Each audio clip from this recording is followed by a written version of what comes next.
Good evening, everyone. Welcome. My name is Libby Bischoff, and I'm the Executive Director of the Osher Map Library and Smith Center for Cartographic Education here at the University of Southern Maine.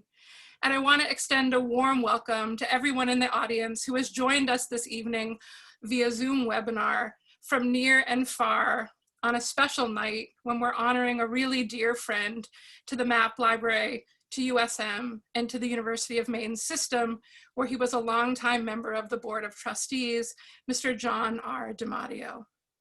Tonight is the inaugural lecture in what will become an annual lecture series in honor of John. When John passed away in May of 2019, his lifelong friend and colleague, Mr. Bernard Osher, set up an endowed lecture fund in his honor. Thanks to the continued generosity of Mr. Osher and the DiMatteo family, each year the Map Library will arrange a DiMatteo lecture on a topic that speaks to the educational value of maps and the ways in which cartographic items continue to shape our collective understanding of geography, of historical and contemporary events, and the world around us. And so tonight, before I introduce our speaker, Dr. Ann Knowles, Professor of History at the University of Maine, who will be presenting a lecture entitled Visualizing the Holocaust, it's my great honor to welcome John's daughter, Susan, who will be sharing a remembrance of her father on behalf of her mother, Patricia, and her siblings, Martha and Andrew, and their respective families. Following Susan's remembrance, USM's president, Dr. Glenn Cummings, will share a remembrance of John, and then we will begin this evening's program. Susan, thank you so much for joining us this evening. On behalf of the entire staff of the Map Library, we're so grateful that you could be with us tonight as we honor your dad. And although my own acquaintance with your father was not a lengthy one, he was incredibly kind to me during my first year as executive director of the Map Library. And it was always such a distinct pleasure to email back and forth with him and to give him updates over the phone. He was warm, he was gracious. And when you spoke with him, you got this sense that he was always listening with his whole self, which is really a rare gift these days. And so it was a privilege to know him, even only briefly. And it would be wonderful if you could share with us a few words about your father on behalf of your family. Thank you, Libby, and thank you very much for those nice words about our father. I think it speaks to the intimacy of Portland and its business community and its education community. So thank you very much. And good evening, everyone. Thank you for the chance to say a few words of introduction tonight at the first annual DiMatteo lecture. On behalf of my siblings who contributed to these remarks, our families, and our mother, I'd like to express our heartfelt gratitude for the gift of this endowed lecture series honoring our late father, John. A year and a half ago, we eulogized him at the church he attended for most of his adult life in Portland. As with most eulogies, it celebrated his personal and professional life and his accomplishments. But what it didn't cover quite as well were the lessons he taught us about friendship and citizenship. And so we'd like to, those are the remarks we'd like to share with you tonight. My siblings and I have always been amazed by his judgment and the prism through which he measured people. He didn't focus on gender, religious affiliation, race, but more on personal measures, perseverance, intelligence, kindness, grace, and for lack of a better phrase, contribution to something bigger, a commitment to a larger community or a social good. Greater Portland wasn't the most diverse area in the 70s when my siblings and I were growing up, but nonetheless, we were raised not to judge people superficially. Our father interacted with and liked many people throughout his life that had only a handful of really close friends and personal relationships outside of our family. And we find it apropos for this lecture that several of that very small handful of his closest friends and trusted colleagues were Jewish. And it's very fitting that the first in the John R. DiMatteo lecture series is one about historical geography and the Holocaust. It rings so many of our father's bells. As a lifelong learner, our father was specifically interested in history, the way it impacts current social culture and mores. He was especially interested in the history of war, leadership, and geography. In an interesting nexus, the story of the Holocaust also resonates with this respect for and love of those small number of very dear friends, their struggles, their own families experienced, and the way they lived their lives, with the grace, intelligence, ethics, and the generous commitment to the greater good that he so treasured. To those who selected this topic and the speaker, Dr. Ann Kelly Knowles, we wonder if you know how well chosen they are. In doing some basic research into today's lecture, my siblings and I read that Dr. Knowles is self-described as a historian endlessly interested in the relationship between historical events, ways of life, how places evolve, geographical circumstances, and spatial connections. All of the connections that our father searched for in 87 years of continuous learning. We know he's listening this evening. Finally, one of those aforementioned friends, Bernard Osher, is the reason we could be here tonight to listen to Dr. Knowles. Anyone who knows Mr. Osher knows how he would fare as our father looked at him through that unique prism: intelligence, strength of character, work ethic, grace, and a person who contributes generously to the greater social good. My sister, my brother, and I are extremely grateful to his good friends Barnard and Barbaro for endowing this lecture series.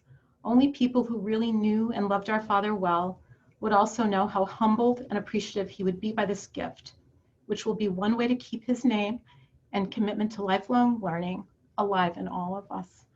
Thank you. Thank you, Susan. Thank you for those beautiful words from you and your siblings and your mother.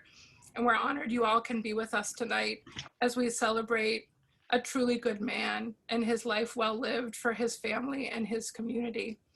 I would like to welcome President Glenn Cummings, our president at the University of Southern Maine, to offer a few of his own reflections on his own relationship with John.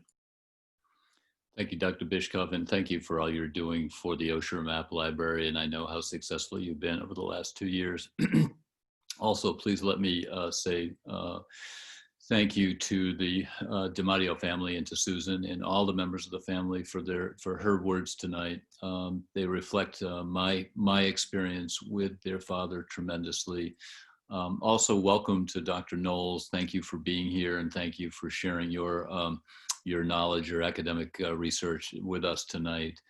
I want to say in relationship to John DiMatteo that I got to know him. I'd known him as a business person in town years before, always liked him, but I got to be very close with him as we were negotiating perhaps one of the biggest contributions certainly ever made to USM, and notwithstanding the recent Alphon gift, probably the biggest ever made to the UMaine system in the transfer of the Osher Map Library to USM, and then value in the maps alone of almost $100 million. These negotiations went on for months, and John was a representative of the Osher family, and things went quite well. But I will say that there were a couple times when there were just disagreements, and it was unclear, and I was quite worried about whether we were not having specific enough goals and those kind of things. But John had already earned my trust early in the negotiations, and one afternoon, after really kind of struggling with a few issues, he walked out with me, and he put his hand on my arm, and he said, "We're trying to help you." And not everybody who would say that would immediately earn my trust in that statement. The minute he said that, I realized that my fears were unfounded. And he is the kind of man that when he says something to you, you believe it. It was built on warmth and sincerity, and he was absolutely right. And I have to say he is exceptional. And even though I didn't get to know him very, very well over a very long period, I got to know him well over a short amount of period. And everything that he has said, everything that he promised has come true. He touched me as a man in a way that that few others have done. And to have the Osher family honor him tonight in sponsoring this lecture and this lecture series, I believe is exceptionally fitting, especially given the importance, the heaviness of the topic itself, which John's own spirit would very much appreciate the depth and the gravitas of the discussion that we'll have tonight. So with that, I want to say again, my deepest sympathies directly to the DiMatteo family. Thank you for being here to honor this lecture and to honor your dad. And I'm proud to be somebody who knew him and could speak very authentically to a unique human being. Thank you. Thank you, Glenn, and thank you everyone for joining us. It's my honor and my pleasure to introduce my friend, tonight's speaker, Dr. Ann Kelly Knowles, who's the McBride Professor of History at the University of Maine, where she has taught since 2015. Prior to coming to the University of Maine, she taught geography at Middlebury College for 13 years and had a very varied and interesting and exciting career before that, including as a book editor, among many other things. Dr. Knowles is an historical geographer, and you'll find out a lot more about what that means this evening. She is the co-founder of the Holocaust Geographies Collaborative, which we will hear more about tonight, and the author or editor of 6 books and numerous articles, including the lead editor with Tim Cole and Alberto Giordano of Geographies of the Holocaust, published in 2014 by Indiana University Press. Ann is a scholar of international renown, and she's been the recipient of numerous fellowships, including a Guggenheim, a National Endowment for the Humanities Research Fellowship, and a National Science Foundation Collaborative Research Grant for Holocaust Historical GIS, among many other honors. This past spring, a map that she created with her colleague, Levi Westerveld, was selected for the biannual Atlas of Design, which is actually the most prestigious compilation of cartography from around the world. Also chosen for its beauty, which I find really heartening. Ann is a gifted teacher. She's a generous scholar, a generous mentor to her students and her colleagues. And we're very lucky to have her as a member of the Osher Map Library Board of Review. And on a personal note, this is a topic of great interest in my own life, as my paternal grandmother was a member of the French resistance as a young teenager in Lyon, who was picked up by the Nazis and put in a prison camp along with her brother for 4 years during World War II. And it's her spirit that imbues so much of my own work as a historian and as an adult. She was quite a woman. And so helping to envision these geographic spaces of this event that still connects us and touches us and causes us to reflect on our present moment remains as important in 2020 as it would have been in the 1940s when it was occurring. And so it's really my honor to welcome Ann, and I am going to turn the program over to her. We are going to have Ann's presentation, and then we will have time for Q&A at the end. I encourage all those in attendance who have questions to put your questions right in the Q&A. That's what we will use this evening. And we will share those at the end. So thank you so much for joining us. And I will turn it over to Dr. Knowles. Thank you, Libby. I am deeply moved by what Susan said about her father and what Libby said about her grandmother.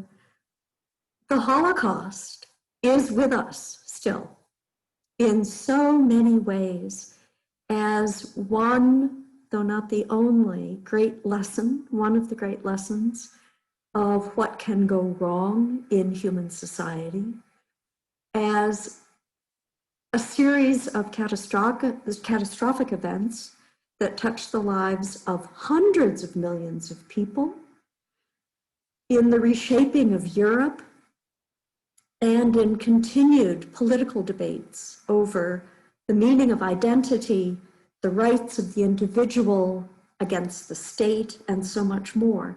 Pardon me, I get emotional, as my friends know.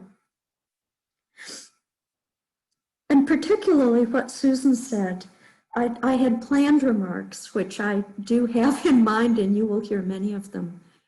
But I have found over now 13 years of researching the Holocaust, often in close partnership with students, undergraduate students, and now a slowly growing number of graduate students, that the Holocaust also touches the individual hearts and minds of everyone who studies it.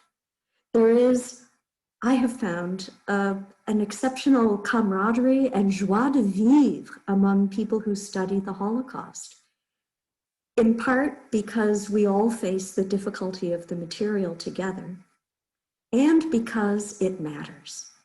This is what I find particularly doing collaborative research with students, which has become one of the great joys in my life, and something I wish I could speak with John DiMatteo about. I think he and I must share a love of young people and their discoveries, which we might help them find. Students realize that researching the Holocaust has importance, and there's nothing like doing real work on an important issue to motivate students.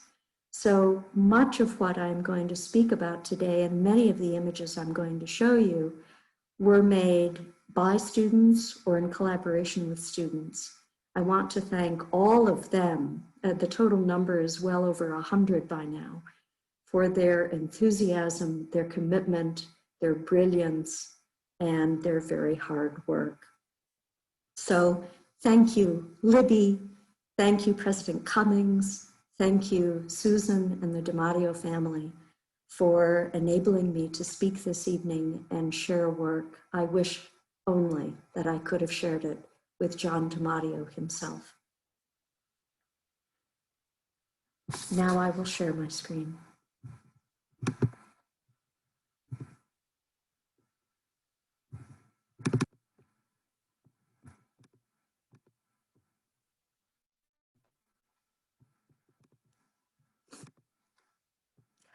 There are always these little funny things that happen with Zoom.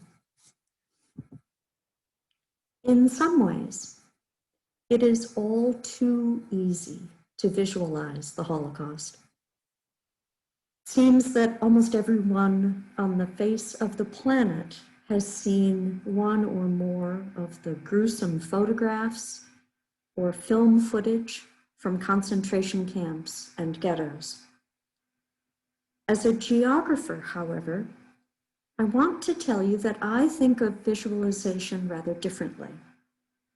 Visualization for me is a process that reveals the hidden patterns, movements, and changes contained within historical documents. And that, by the way, includes the landscape.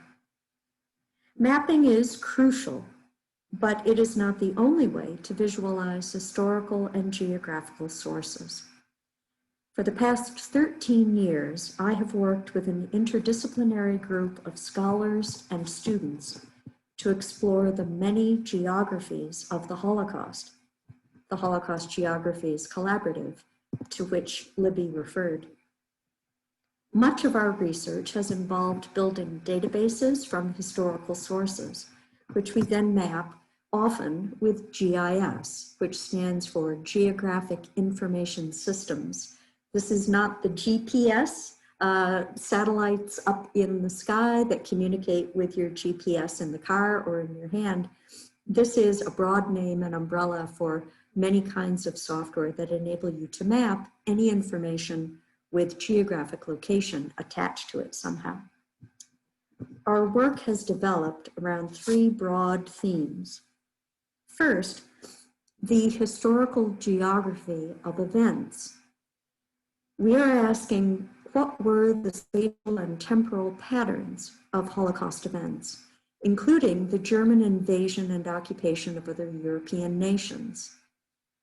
Can visualizing the patterns of events in space and time lead to new insights or help us more deeply understand what we already know? The spatial turn, so-called, in Holocaust studies has largely been inspired by this set of issues: mapping, visualizing, and studying the historical geography of events. Second, my group is very interested in places. German racial ideology was implemented in part by transforming social space into zones where Jews and other undesirables could or could not go, eventually, where they could and could not live or be allowed to survive. How were ordinary places changed under Nazi rule? And how did the violence done to ordinary people's living spaces affect their chances for survival? The third broad area of interest is spatial narratives of the Holocaust. To my ears, every Holocaust story is intensely geographical, from tales of captivity, flight, and hiding, to mass deportations and forced marches, and how people coped, if they had time to cope, with strange and threatening environments. The environments of the Holocaust are only beginning to be explored. How can we create spatial narratives that convey the events, movements, transformations, and experiences that profoundly affected people's lives? We hope that our work is already adding new dimensions to Holocaust scholarship. Although we've been working for 13 years, we still have about another 3 to 5, I think, to go to come up with all of our new interpretations. But I'll share with you this evening some of the work that indicates how we're trying to answer these questions. I will show a lot of maps made with GIS software and others drawn by hand, as well as some other kinds of data visualization. As Libby said, I hope you will jot down questions or suggestions for discussion. My first example is of the historical geography of SS camps and ghettoization. And I'll explain those terms in just a moment. I think most people who are aware of the Holocaust think of a few famous sites and certain kinds of events when the word comes up. Auschwitz tops the list. Some people will know some of the other big camps like Buchenwald, maybe Bergen-Belsen. And the events that people associate with camps, and camps is taken to mean a very large concentration camp, the events are punishment, death, and particularly gassing in gas chambers. We have found in our research, as many scholars who specialize in the Holocaust know, that there were in fact many, many different kinds of camps, including thousands of labor camps. And likewise, when people think of ghettos, they may know a few famous places. Probably the top of that list is the Warsaw Ghetto, the largest in Europe. Warsaw had the largest Jewish population in Europe before the war. About a third of that large city was Jewish in 1933. But they are unaware of the hundreds and thousands of other places where Jews were put in ghettos of many, many different kinds. So we decided, the Holocaust Geographies Collaborative, when we began our work, that we wanted to understand the larger universes of these kinds of Nazi places. All of the SS camps, that is camps under SS administration, all of the ghettos in German-occupied Eastern Europe. And we wanted to study them not just as single case studies, which is what dominates Holocaust scholarship still today, but comparatively, to understand how conditions for survival, how the swiftness of Nazi control, how the living conditions and working conditions, and yes, dying conditions in each of these places differed. We found a great ally in the U.S. Holocaust Memorial Museum in Washington, D.C. They, in fact, were responsible for bringing our group together for the first time, and ever since 2008, they have been very strong supporters of our work. The main source for my study of SS camps and Holocaust ghettos is their magnificent encyclopedia of camps and ghettos, probably the most authoritative source yet published. We've been using those volumes as sources of data, and the Holocaust Museum has also given us some of their original mapping files so that we can begin to map those places as well. So we've spent years, about 4 years, building a data set of SS camps and mapping it, and then the last 2.5 years doing the same for ghettos, each numbering about 1,100 places. My opening image here by Eric Steiner, a great cartographer and graphic designer of data, a data designer at Stanford, comes from our book, which Libby mentioned, Geographies of the Holocaust. It is one rendering, a very suggestive one, of our data set of SS camps. What I would like to show you now are a series of images from that SS camp study, my first in my collaborative work with the Holocaust scholars, and then go on to combine it with ghettos. We've also had to build other digital infrastructure, as it's called, including historically correct territorial boundaries in order to make accurate maps. We discovered that there was no existing set of World War II's changing boundaries for nations and territories, so we had to create one. This map, that data set. So this map shows in orange the outline at 3 key dates of German territory: February 1938, before Germany began to engross other territories; then October 31, 1939, in the gray shadowed areas, the annexation of Austria and part of Czechoslovakia and so on. And then in the bottom map, the greatest extent of German-controlled territory, with the much larger Reich now extending very close to the former Soviet border, and 2 large territories in the former, under control of the Soviet Union up until the summer of 1941, 2 large Reichskommissariats. And the dots that you're seeing on that bottom map are the main camps in the SS camp system. This is a full map of our SS camps data. Here, each main camp, properly called a concentration camp or Konzentrationslager in German, is a large dot, and the smaller dots in the same color show the sub-camps, as they were called. Each main camp had a number of sub-camps, most of them sites of labor, where prisoners from the main camp would be sent to do labor for no pay to the worker, although the people running the labor camp often had to pay the SS to use that forced labor. And this map is a selection of those, beginning to show you a little bit about how we use GIS digital tools to examine our information. This is using a simple method called sightline analysis. It actually just draws a line between each subcamp and its main camp. And what it begins to pick out is some of the varying geography of these systems of forced labor.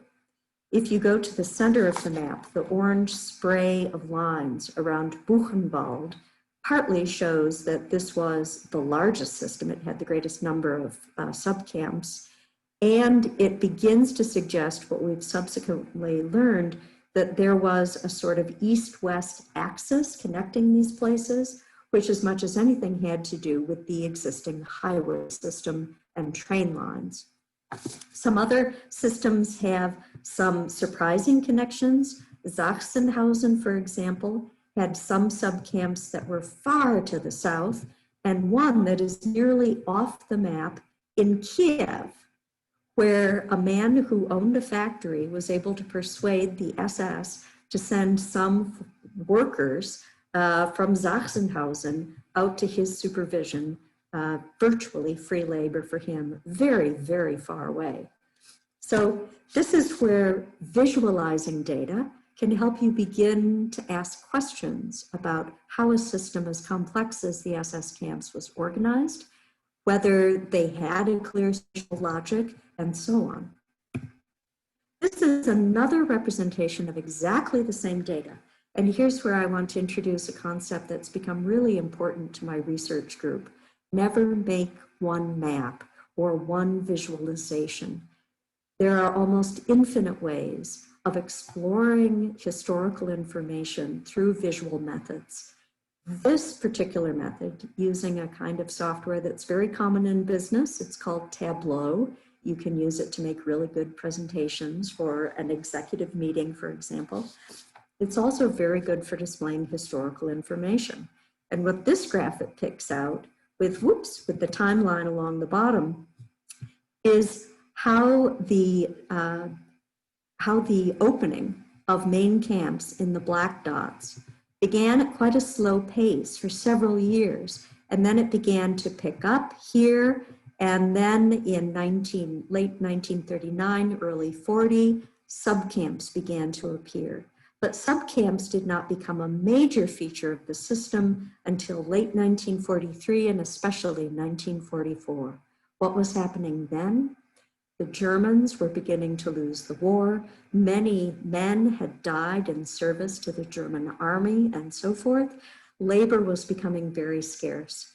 So business owners and the SS turned increasingly to prison labor, labor from camps, to try to maintain the German war effort, from making V9 rockets in the Harz Mountains to producing food, to send tinned food to the front, and so forth.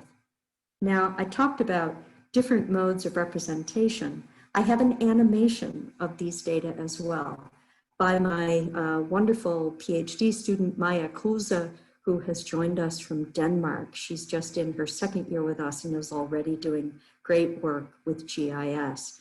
And she, for the first time, has been able to pull together the SS camps and our developing data set of ghettos into an animation. I need to stop share and then reshare to show you her animation.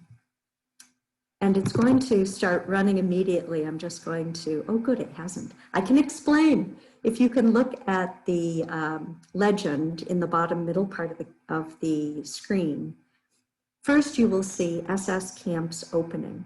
This is a month by month animation, so I hope it won't go too fast for you. Larger camps will have their names next to them with a black circle around the dot. Pale blue circles on their own are the subcamps. By the time we get to 1939, you will begin to see ghettos appearing in a brown color, brown dots. And as they spread further east, you'll see the tremendous extent and density of the camp system, of the ghetto system, and then the very rapid closing of ghettos, followed by the slower expansion and then closing of the SS camp system. What I think is most valuable about an animation like this is that you get a sense of the tempo of change and where change is concentrated, when it's explosive, when it stagnates for a while, then changes again. This gives us temporal clues and geographic clues for major changes in policy that had enormous consequences for the people on the ground. In 1933, the Nazis were primarily just arresting opponents to the regime, union leaders, political opponents, outspoken priests, and others. Dachau, outside of Munich, was identified as a potential model, and then it in fact became the model for places to put opponents to the regime, a camp with limited food rations and very, very strict punishment meant to break people's spirits. Not much murder yet, mostly intimidation. In 1937, Heinrich Himmler, who had designed Dachau, is beginning to expand into an SS system of camps. First, just concentration camps, again, to hold people and punish them. Mauthausen in Austria, the first camp outside the original territory of Germany, a very punishing place. In September 1939, the Germans invade Western Poland, while the Soviets invade Eastern Poland. And through 1940, most cities and towns in Poland with a Jewish population get ghettos. Then with the invasion of the Soviet Union, a tremendous expansion, this time with a very different pattern of rapid ghettoization, as well as rapid murder, first in mass shootings, then with the establishment with those black names and squares of the death camps. And then by already the summer of 1943, the mass killings are pretty much over. Now the tide is turning against the Germans in the war. They begin setting up more and more subcamps, but then they collapse with the German loss of the war. Now, one of the problems, if I may put it that way, with animations is that they can go so fast. You need to see them again and again and again. And this is what we do in our research group. We are also now studying the animations day by day by day by day and comparing them to other forms of the information to help us understand what we're seeing. And that is what I would like to show you next. This is yet another form of the data that you just saw in the animation. Here, another student, Jeremy Braun, these are 2 pages out of 12 that he has produced. These pages summarize how long German occupation persisted in the red line, and then once they set up a ghetto where the blue line starts, how long a ghetto existed. The very long line at the top is Terezin, a large urban ghetto in Czechoslovakia, which was in fact the last ghetto to be closed, or in that dreadful term the Germans used, liquidated. The selection that I've made here is to make the point about being able to compare ghettos, both within regions and between regions. This is something that is very new. In the left-hand column, this is drawn out of our database, in the left-hand column, the red lines show the long period of German occupation in Poland. These are Polish regions for the most part, the Wartegau and Krakow at the bottom. In the middle, a neighboring region, Eastern Upper Silesia, which had similar sorts of policies. So in 1939 and 40 and well into 1941, the Germans were sort of figuring out what to do with the Jews. And they'd set up a few big urban ghettos, as in Łódź and Warsaw, but many smaller places were just being policed by the Germans or by the Judenrat, the Jewish Council, and Jewish police before a formal ghetto was established. And during this period, in many Polish ghettos, or even before there was a ghetto, Jews were able to carry on some semblance of normal life, at least families often still living together, being able to have some form of education for their children, doing some kind of work, although that was whittled away and away, and being able to carry on some religious practices. The story was very different further east, and here the really powerful and for me, really tragic counterexample is Lithuania. When the Germans came into Lithuania in late June 1941, they scarcely bothered to occupy a place. They rounded people up and they shot them. There were a few places, as here at Kaunas, and here at Šiauliai, and here at Vilno, where there was a relatively long-lasting ghetto with some labor and so forth. But generally, in Lithuania, the Holocaust was very swift and very brutal indeed. Speaking of ghettos, I'd like now to move on to my next general topic, which is place. The work of two of my colleagues in the Holocaust Geographies Collaborative has been really inspiring to me, Tim Cole and Alberto Giordano. Tim is probably the world's expert on the history of the Budapest ghetto in Hungary. And Alberto is our leading GI scientist. He really understands GIS. And the two of them working together have been a dynamic duo, figuring out how to study a very different sort of ghetto. Budapest is an interesting case, probably the greatest single exception to the Warsaw model, the Polish model of concentrating Jews inside a confined space. Warsaw, of course, famous for those who know the city's history at all for its very large wall and the smuggling, kids smuggling under the wall to get food inside and so on. In Budapest, the approach was strongly influenced by non-Jews not wanting to have to move.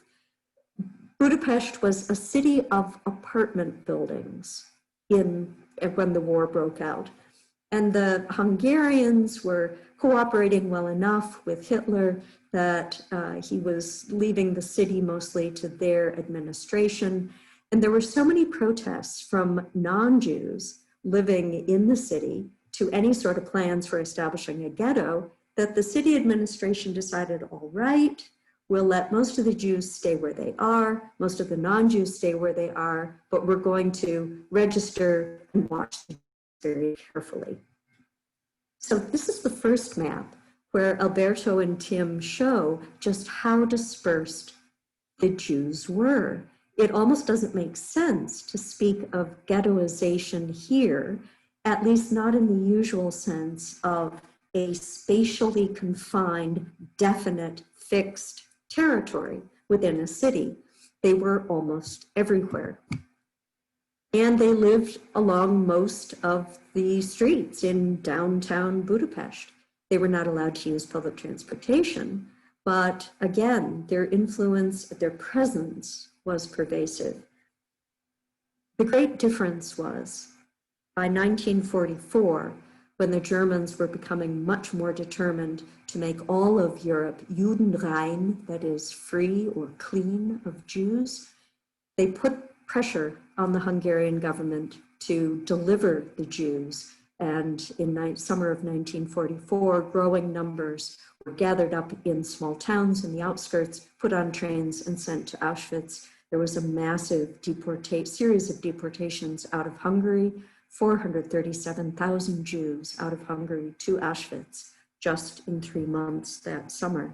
But Budapest still resisted because the population was so dispersed. Here, time and a curfew became the most pressing matter for Jews. I say time because the city government imposed a curfew in June of 1944, saying that Jews had to stay in their apartments all but 3 hours a day. That meant that they only had 3 hours to take care of all of the household business that was necessary. And I have 3 maps. I find them quite moving, actually, even though they're rather abstract. 3 maps that help illustrate the consequences of that curfew. Alberto and Tim were able to use another kind of GIS technique to estimate how far people could walk at a fairly brisk walking pace, 2 miles an hour, from their home to the nearest food hall to get food, which was a daily activity in normal times in Budapest. The black icons here on the map indicate where the food halls were located. They had only 3 hours. They had to leave their apartment, get to the food hall, stand in line, buy their food, and get their way back home before the 3 hours were up. If they were found on the street, they were liable to be arrested or simply to be shot. In the map, the little purple dots indicate where Jews were living. The pale yellow area in the center and extending a bit to the north indicates a zone within which people could get to a food hall from their residence in 30 minutes or less. The sort of beige colored zone, it would take up to an hour, and beyond that, it would take more than an hour just to get to the food hall and then get back home again. And you can begin to imagine with this visualization the desperation of people who lived in that outer zone where the purple stick pins are located. It's not many households, but boy, they would have found it difficult not to be stuck on the street after when the curfew was imposed again. They also would have gotten to the food halls after they were picked over. So they would have probably suffered greater hunger as well. Another thing that really mattered to people was being able to get to a hospital and visit an elderly relative, or deliver kosher food, or take care of any kind of medical problem affecting a member of the family. This map shows the same kind of analysis for estimating, of course these are estimates, how large a part of the city, the Jewish population in the city, could get to one of the 3 main hospitals within the curfew opening time.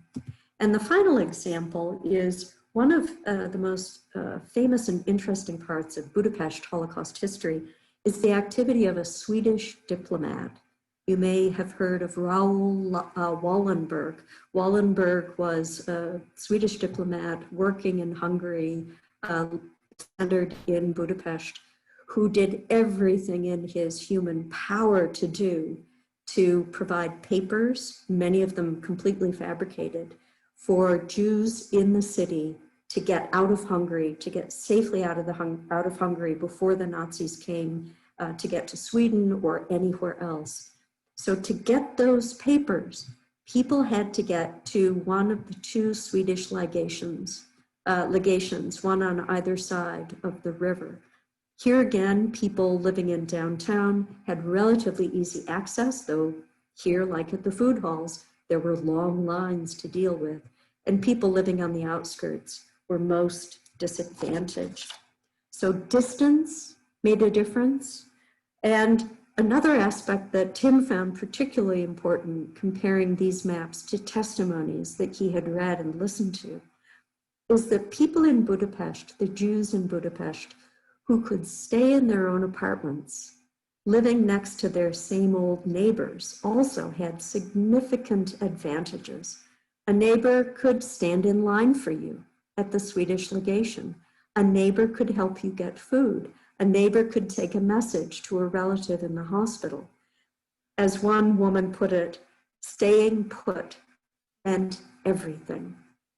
Whereas what we're finding as our research continues, for people who were forced to move, even just to leave their apartment to move down the street, began to suffer disadvantages. And the biggest disadvantages, of course, of all, were those who were most extremely dislocated, moved far away from their homes to countries where they didn't speak the language, to strange and threatening environments. And that brings me to my final example, spatial narrative. And here I'm going to speak about sort of the creation and the meaning in the map that Levi Westerfeld and I made. We're just pleased as punch that it's going to be in the Atlas of Design. It's Levi's 3rd map in that August publication. Levi is a French-Dutch young man who I met at Middlebury College, where he was a geography major when I was teaching there. We started collaborating then, and he decided that the work was so interesting once he had moved to Norway and started working for an organization there, that he wanted to resume our collaboration. And this map was the first product of that 2nd phase of working together. Many places where important things happened to people during the Holocaust cannot be precisely mapped. But such places can be included if we set them in their approximate relationship to places that can be mapped. This is the heart of the problem that Levy and I have been working on. Let me back up just a little bit. If you think about mapping, say, the stories of Holocaust survivors as recorded in their oral history testimonies, every testimony will include some mention of places. I was born in Warsaw. I was sent to Auschwitz.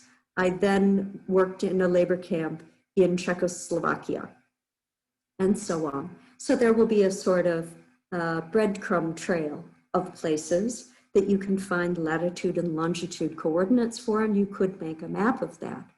But what Levy and I and others I'm now working with have discovered is that most of the places people talk about are not named, and they do not have coordinate locations. They are a bedroom, even a closet. They are the train station we went past, but you don't know which town it is. How can we map those kinds of places in order to tell more of these people's stories? That was the problem that we decided to take on. Now, I said we can include places that cannot normally be mapped if we put them in their approximate relative location. This is drawing on actually ideas out of a branch of mathematics called topology. Topology examines the shape, the three-dimensional shape, and the relative positions of objects in space. And it has provided some basic concepts for us to work with in mapping. For example, if you take the simple sentence that's diagrammed on the left-hand side of this slide, it would read something like, I sat in front of a desk in a barn on the coast of Maine. Now that's a perfectly intelligible, very simple sentence. In fact, this is the great thing about topology. It shapes, it actually is the geography of our everyday speech. And it is the basic geography of testimony. That sentence can be represented as shown on the right as a nested set of topological relationships. I sat in front of a desk in a barn near the coast of Maine. That's all the conceptual stuff I'm going to build in here, but we find it pretty nifty. And I want to thank Levy for this and the following illustrations. To try to see how we could apply this concept to mapping unmappable places, we settled on the testimony of two very striking, eloquent survivors. One of them, Anna Patipa, who was interviewed in 1989, and that's the picture. This picture is a frame from her interview out in Oakland, California. And Jakob Brodman from his passport photo as a displaced person in 1946. The two of them happened to grow up on either side of the Carpathian Mountains, Jakob to the north in Poland, Anna to the south in Czechoslovakia. We listened and listened and listened and listened to their testimonies, made many, many notes, found hundreds and hundreds of places in their testimonies. And Levy came up with this sort of approach. He decided to draw by hand rather than on the computer because this was a more human touch. This shows that topological concept beginning to take shape, that a large place would get a large circle and other places, like say this is a large city or a large camp, would have within it, inside, a subcamp, and within that perhaps a factory and so on. I think the concept is pretty simple. He also developed this little symbol, a little cross shape, to represent a very, very small place, like a window through which Jakob sees his father executed, is one very striking moment. He also developed a color system. Anna would be in gold, Jakob would be in green, and using pastels. Levi is also a portrait artist, and pastels are his favorite method, his medium.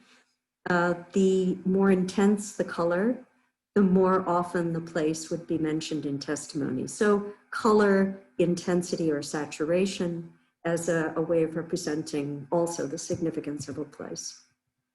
Here's how the map begins to take shape. This is an excerpt from the section of the map about Anna in her hometown of Peretzin, with some of these little places, the grammar school, the bank, just outside the house, a bedroom, and so forth, all in her testimony. But if we tried to map them precisely, it would be a futile exercise, and we think not really worth it. And then we started keying some of those places to some of the most interesting or important parts of the testimony.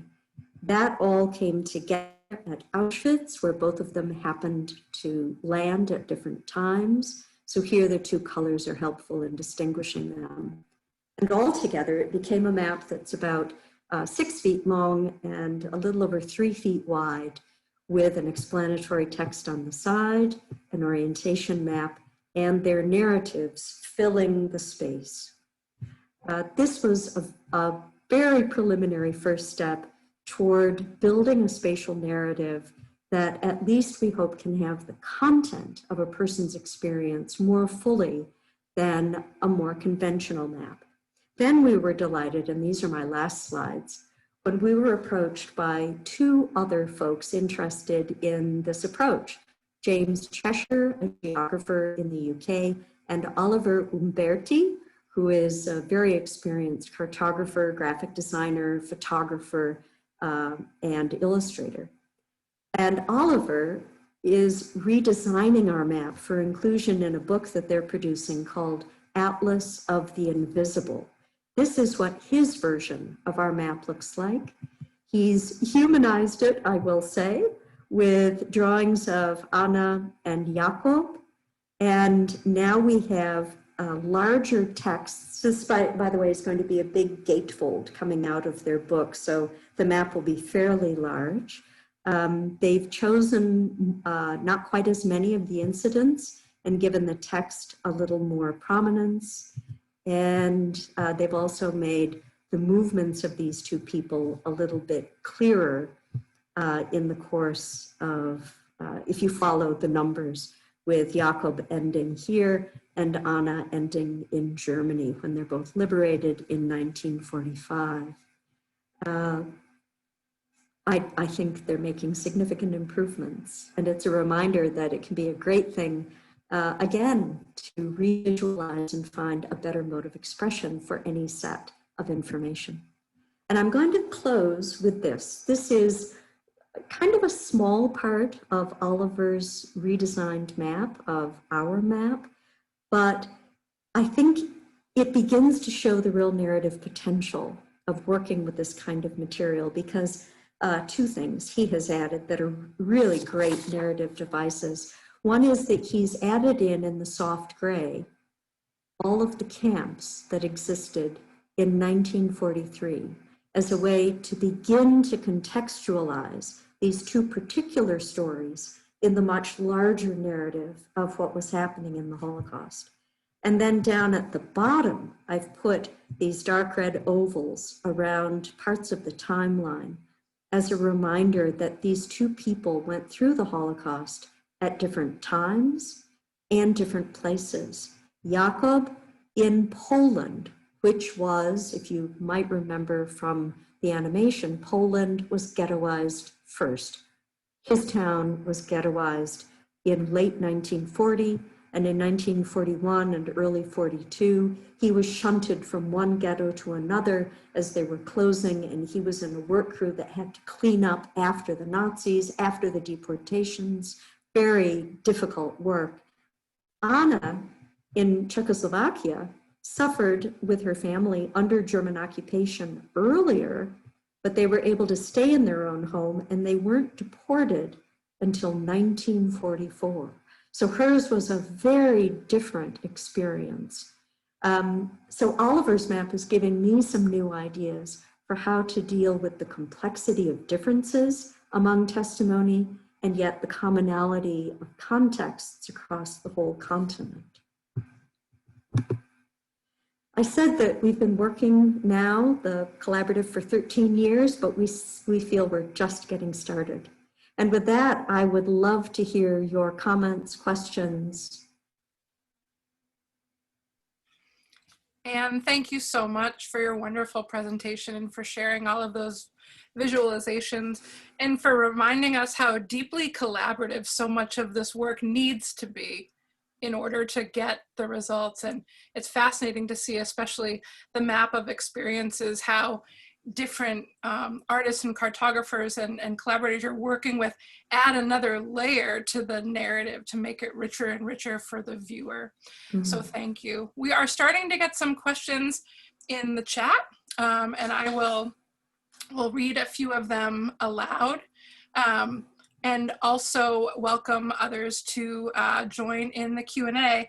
I also want to say, if any USM students are listening as part of the Passport Initiative, I have a code to give you that you need for your Passport Initiative, and it's VD8T3V5. So that is of no use to anyone who is not a USM student, but I wanted to do that before I forget. So Anne, I want to ask you a question that comes from Samara. She says, the visualizations you've shared during your excellent presentation are so stunning and insightful. You mentioned the use of Tableau. Can you give examples of other GIS visualization software your team uses in their work?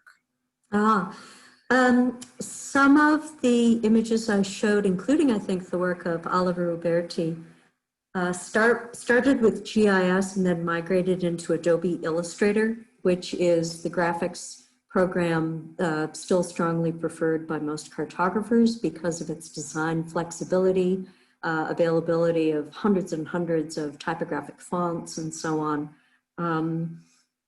And I'd also, it's not a technology, but I really want to draw attention to Levy's hand-drawn circles and some line work that he did by hand, because I think we forget in this digital age that the human hand and human artistic ability and sensibility can bring such depth and quality to graphic images. I think in this presentation today, those are the only software that was represented. In the group's work generally, we're using more than that, but those are our sort of standbys. Thank you. I have a series of questions from Arthur Fink, and I'm going to choose one of them to ask and then share the rest of them with you, so you can correspond maybe with Arthur separately. But he says that he recently spent a week at Auschwitz, and one question that he asked all the guides and interpreters while he was there was what stories that they knew of guards or others working in the camps who showed any empathetic or compassionate tendencies.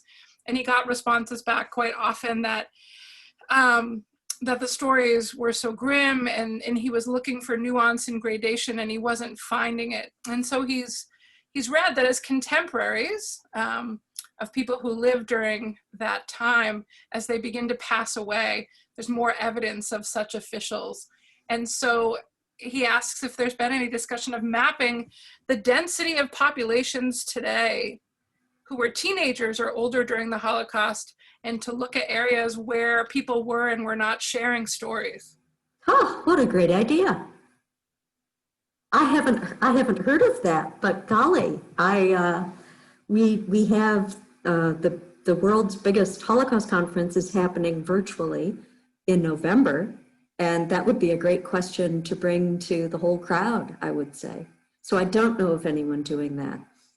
In my own group, we are acutely aware now of needing to turn to so-called perpetrator testimony and bystander testimony, not just victims, because experience is not universal for anyone.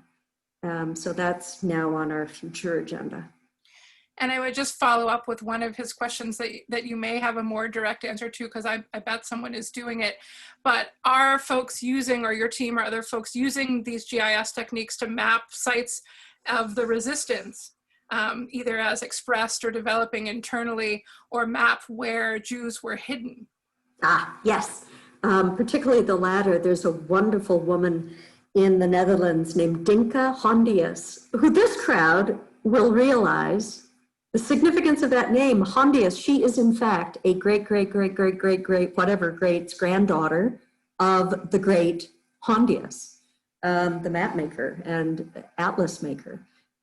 She's very proud of that. She has begun a life work project of trying to locate and document all the places of hiding, first in Amsterdam, her home, and branching out from there. She's developing collaborative relationships in Poland next. And I think there's growing interest in Poland to document that kind of non-Jewish resistance and support for Jews. She would like to map it everywhere, and she's using GIS for that effort. We have also a question from Harry, who asks about your initial set of maps and says that he was surprised to see on this initial set that other than what he could see Auschwitz and Lublin, none of the other death camps seemed to appear. And so he's wondering where are Belzec and Sobibor, Treblinka, etc. Right, they are there, but they're there briefly, because in the monthly run, let me just start this and then I'll move it up to where they appear. Get rid of that, there we go. So they appear there. So Chełmno is, other than Auschwitz II, which isn't really a death camp when it's first established in 41, Birkenau, then Chełmno is the first sort of purpose-built gas camp, a camp where people are going to be gassed. And in quick order then, Sobibor, Majdanek, and Belzec, and Treblinka is established last in 43, and then they go gray. So it didn't appear in the first camp map because technically, under the definitions used by the Holocaust Museum, which are our guide in this, they were not under the SS administration as the Konzentrationslager were. But they certainly belong in maps of camps. They're just not SS camps. And Joy asks if there's a plan to add more survivor narratives to the experiential maps that you and Levy are doing. Well, yes. I have been working now for about 2 years within the Ghettos Project to try to figure out how to extract information about people's spatial experiences and how they felt about places, what happened in places at scale. The map that Levy and I made with just the 2 testimonies took altogether about 8 months to make. We need to bring in computerized methods to work more. And our second collaborator is the USC Shoah Foundation in Los Angeles. They have given us about 450, almost 500 transcripts of interviews. Likewise, the Holocaust Museum in DC, another 500. So we have about 1,000 testimonies that we would like to map. But figuring out how to extract that information and make it mappable is a very difficult process. I will be writing grants to get more money to get to that process, but to that stage. But that is our vision. We would very much like to bring more and more stories into the map and ultimately find a place for such a map to live, a museum, a Holocaust museum somewhere that can have an animated map with narrative, oral storytelling as the map changes, and that you can select a story and see someone's trajectory in relationship to the establishment of camps and ghettos and the progress of the war. We also we must add the war to this, beginning with front lines. So it's a big project, but no shortage of ideas. Thank you. Ruth asks, she first thanks you for your great talk. And she's curious if there is discussion about including the concentration camps in Nazi-occupied Serbia and the connections between those camps and other camps in Germany. Oh gosh, yes. I went to a conference a year ago and some months when we could learn about the Holocaust in that part of the world. My long-term vision is to map all 7 volumes of the Encyclopedia of Camps and Ghettos, which by the end will include Serbia and Romania and Italy and many, many other parts of Europe, a total of perhaps 40 to 60,000 places of incarceration and punishment and so forth. I think now, seeing how long it all takes, that the project is going to have to live well beyond me for that to happen. But the Holocaust Museum is very interested in what we're doing, and I think they'll be looking for ways to help us down the line. Bailey asks, she's wondering, or they're wondering, have you ever done comparative research between the Holocaust and other 20th century genocides? Are there similar mapping efforts going on? I don't know, I have not, and I don't know of anyone who's done comparative mapping of genocides, but I do know at both the Holocaust Museum in DC and the Shoah Foundation at their Center for Genocide Research that there are scholars who were trained in Holocaust studies and are now studying other genocides. For example, a woman who's been particularly helpful to us, Martha Stroud, has become a specialist in the Cambodian genocide. Someone else there is studying Rwanda. And I think what is beginning to happen is that conferences are no longer just the Holocaust or just a certain genocide, but it's the history of genocide is becoming a field of study that brings together people who are using all these methods. And certainly digital work is more and more in the forefront when you're working with recent history. There are aerial photos and in fact GPS tracking and all sorts of born digital material that you can bring to the analysis. Gregory asks, they're interested in the ways in which visualizing data, be it map forms, scatter plots, graphs, what have you, help to shift your perspective on the data that you're visualizing. By presenting it in a different light, are you finding that you're asking different questions and working with historical information in a different way? I was trained to make maps as an historical geographer and as an historical geographer, and I minored in American history, to work in the archives. And I would say that grew very slowly over time, my excitement at seeing information visualized in a map now equals the excitement of finding a treasure in the archive. They are both so valuable. And I think the best answer to your question, speaking personally, is that working with students, I find that they are so creative that they come up with new ideas for visualizing material. So I keep learning from them all the time. That the side-by-side charts of German occupation in Poland and then in Lithuania is one example. That comparison just blew my mind, and I'd never seen that form of data presentation before. So yeah, it keeps going. Joy is wondering that it would be interesting as well to map activities and locations of righteous Gentiles from Yad Vashem. Do you know if anyone is working on that? I don't know. I do know that Yad Vashem is very interested in GIS, and they have at least a few digital projects. For example, a really good one, although you can only watch it, you can't extract information from it, about train deportation. So you can find a certain train and where it went and how many people it had and so forth. But mapping the righteous Gentiles, that would be a great idea. I don't know. Paul asks, and this is a follow-up to Bailey's earlier question about comparative genocides and other genocides.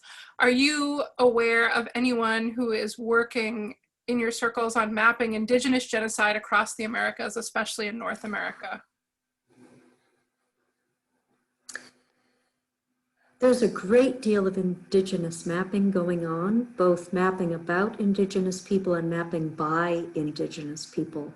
I dare say a good number of the people in this audience may know the work of Margaret Pierce, who now lives in Rockland, Maine, and is one of the leading cartographers in the country, but on top of that, perhaps one of the most influential Indigenous cartographers.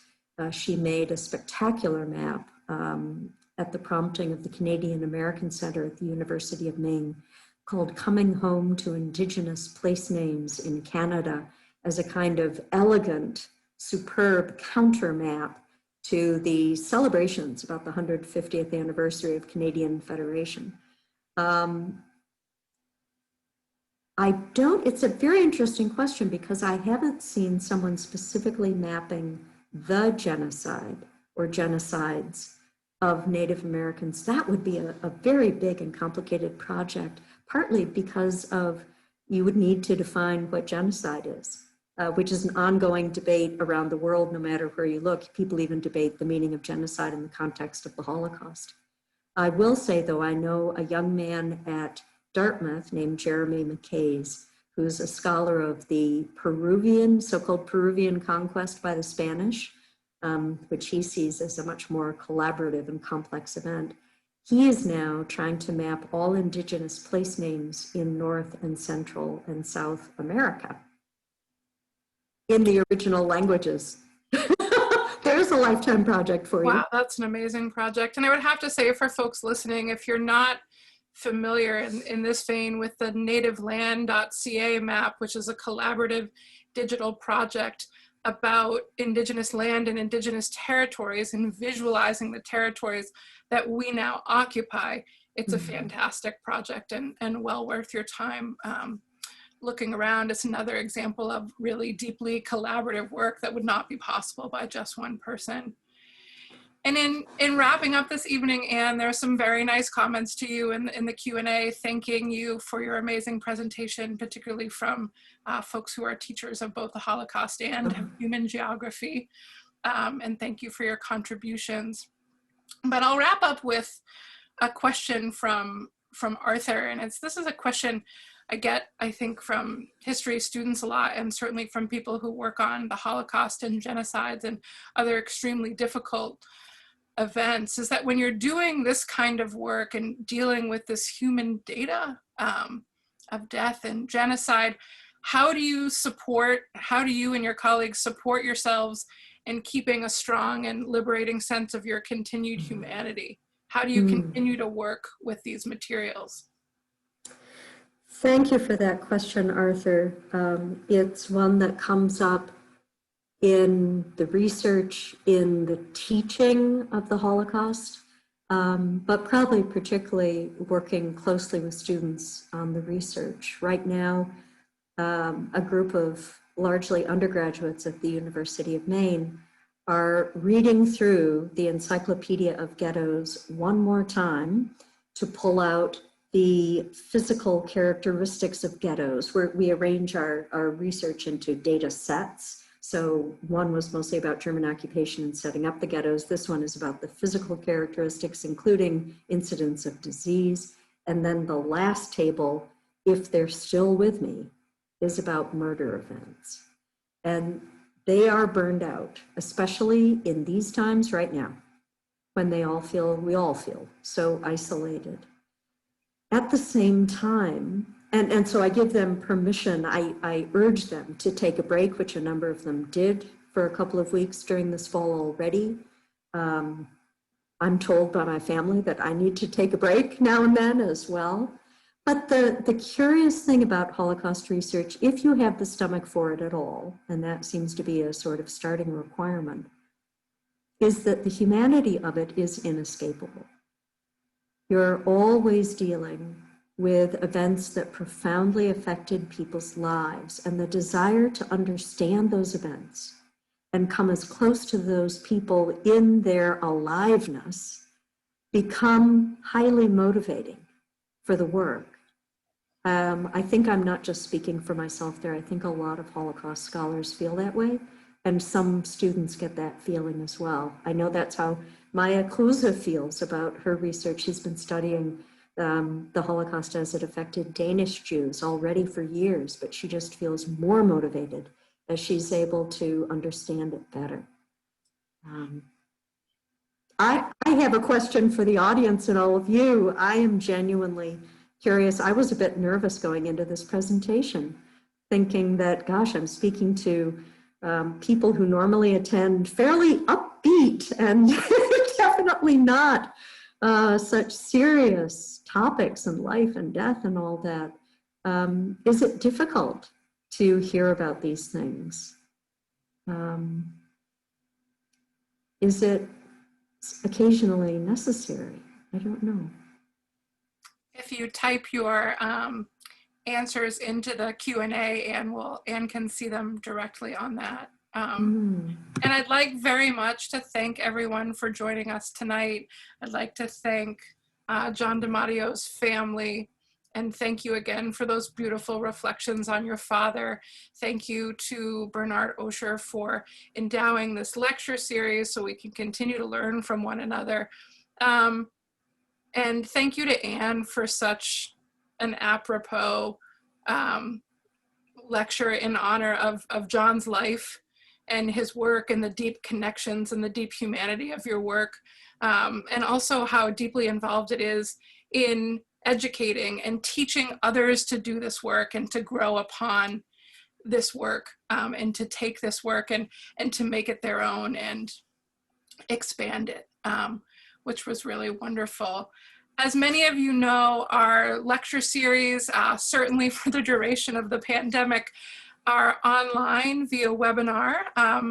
We are meeting monthly. Our next lecture will be Wednesday, November 18th, and this will be on mapping the 2020 election with the senior editor of geography from the New York Times, and who will literally be talking about how they visualize data to tell the story of an election season through maps. And so you get a behind the scenes look into the geography newsroom at the New York Times with Tim, followed in December 2nd with Dr. Susan Schulten, who's a cartographic historian from the University of Denver, who will be talking about the use of maps during the Prohibition and suffrage campaigns in a lecture called To Make the Map All White. And then finally in February, Dr. Andrea Roberts from Texas will be joining us to have an elongated Q&A on the Texas Freedom Colonies Project Atlas and Study, which is a fascinating mapping project where she and her team have set out to map freedom colonies in Texas that are sort of lost, not from memory and lived experience of Black Texans following Reconstruction, but to really reinvigorate the study of these communities. So we have a wonderful set of lectures coming up, and I really hope all of you will continue to join us. These lecture series are recorded, and we will happily share them with folks. We typically share them on our YouTube channel. You can follow the Osher Map Library on Facebook, also on Instagram at Osher Map Library. And our website is www.oshermaps.org. And so we're exceedingly grateful for all of you who attend our programming here at the Osher Map Library and Smith Center for Cartographic Education. We are open for those of you who ask. We are seeing folks for our bicentennial exhibition, Mapping Maine, the Land and Its Peoples, Thursdays, Fridays, and Saturdays by appointment, timed entry into the galleries, or for research appointments. So if you head on the website and click on visit, you can make a reservation to come and see the exhibit. So with that, I will thank Ann, I will thank all of you, I will thank the DiMatteo family, and wish everyone a wonderful evening.